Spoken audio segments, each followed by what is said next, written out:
y la creación del programa de golpe a golpe, ¿no? Que fue más o menos, hice mi investigación, a lo mejor está equivocado, pero dice ahí que fue en el 2009 cuando empieza ese proyecto en ESPN. ¿Cómo nace Golpe a Golpe? ¿Cómo surge esa idea de tener un programa exclusivamente de boxeo, pues en ESPN en español, ¿no? Porque si bien recordamos, ESPN pasaba boxeo desde hace mucho tiempo en inglés, los Friday Nights y todo eso, entonces el boxeo no era algo ajeno a la cadena, pero apostar ya a un programa en español, ¿cómo te invitan a ser parte a ti de eso? Y dijiste luego, luego que sí, que cuéntanos. Mira, como bien comentas, había boxeo, había funciones de boxeo. Entonces, yo pienso que había un vacío de análisis. Teníamos Ujú. los combates, teníamos las funciones, pero hasta ahí, no pasaba de ahí. Entonces, a nosotros nos tocaba hacer los comentarios entre un combate y otro. Por ejemplo, me tocó una función hace muchos años en donde peleó Margarito contra Sebastián Luján, un peleador Ah, argentino, y el, y cuando y le el vuela la mexicano. oreja, ¿no? Sí, le vuela la oreja. Entonces, no había espacio para comentar lo suficiente. Entonces, pues yo me di a la tarea de construir un proyecto y llevárselo tal cual hacía a mi Ah, jefe, dárselo en la mano, un folder con diversas secciones y lo que pensaba que podíamos explotar, cómo platicarlo, cómo abordarlo, el tema de las esquinas, escuchar a los managers, hacer entrevistas, reportajes, análisis.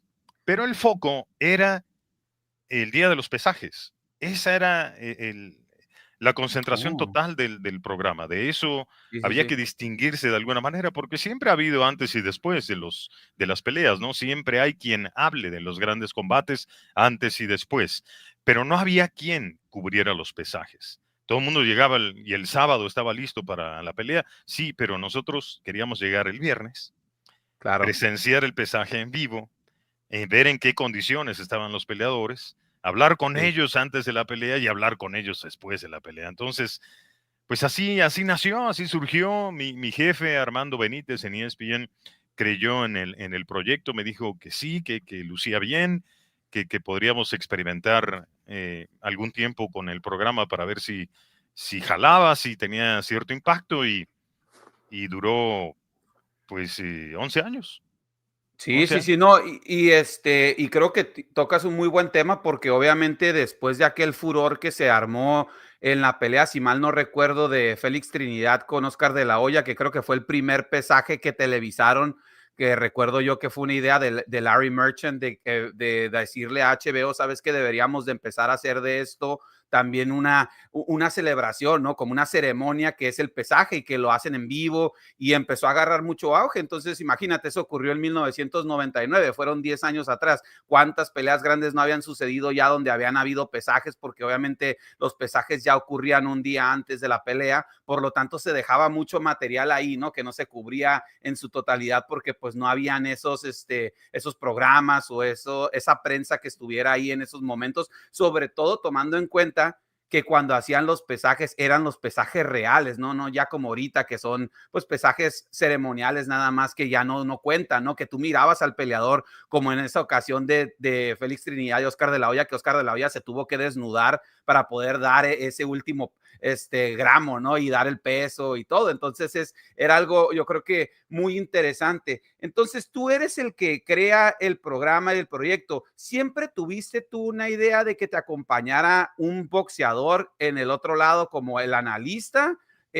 Háblanos, por ejemplo, de Marco Antonio Barrera. ¿Cómo fue trabajar con él en esos primeros programas? ¿Por qué se fue tan rápido del proyecto? ¿Y fue tu idea el incorporar a un boxeador que te ayudara? Pues mira, era parte de, ¿no? O sea, Ajá, claramente yo solo no iba a poder hacer el trabajo y el programa, ¿no? Se necesitaban uh-huh, más voces y obvio, pues en calidad de especialista, alguien más, un exboxeador que me acompañara, que tuviera credibilidad al respecto. Y bueno, se tiraron varios nombres en la mesa y el primero que cayó ahí fue el de Marco Antonio Barrera porque Chávez estaba ocupado. uh-huh, Y Barrera pues había tenido una gran carrera, campeón del mundo, divisiones diferentes y uh-huh.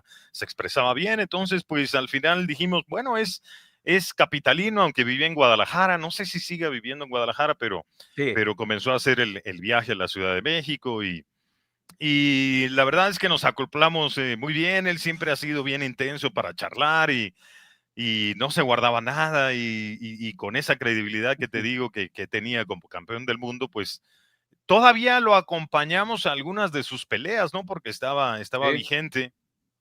Entonces, pues era bien especial tener al analista todavía activo. Entonces, pues hicimos buena mancuerna. Te digo, en conjunto con algunos compañeros de producción, tiramos varios nombres y apareció el de Marco Antonio Barrera. Nos pareció muy buena idea. Empezamos a trabajar juntos y se dio muy bien, se dio muy bien. Al principio solamente eran dos sillitas enfrente de las cámaras con ujú, un back al fondo de una especie de ring que nada más era la mitad del cuadrilátero viendo sí. hacia las cámaras y las sillitas altas de cine, de director de cine, y con eso platicábamos y bueno, pues así comenzó todo y creció y se convirtió en lo que fue al final un programa ganador de Emmy, ¿no? Ajá, sí, sí, sin duda. ¿Y por qué sale Barrera tan rápido del proyecto? ¿No se sintió cómodo? ¿Le siguieron saliendo muchos compromisos? ¿O la viajada todas las veces a Es Ciudad de México fue lo que Yo creo que quizás mucho, se le mucho de lo complicó? que dices, fíjate, mucho de lo que dices, los viajes, al final quizás empezó TV Azteca a tentar a Marco Antonio Barrera porque TV Ah, Azteca ya, empezaba también cierto. a crecer con sus funciones. Entonces, Sí, no sí, sé sí. realmente cómo se da. Al final le ofrecen continuar con el programa, como que hay algún roce ahí con los directivos y de plano decidieron dejar a Marco Antonio Ajá, Barrera y optar por alguien más, pero todo okey. en magníficos términos, ¿eh? Sí. Siempre, siempre Marco muy atento, muy respetuoso y obviamente de aquí para allá también.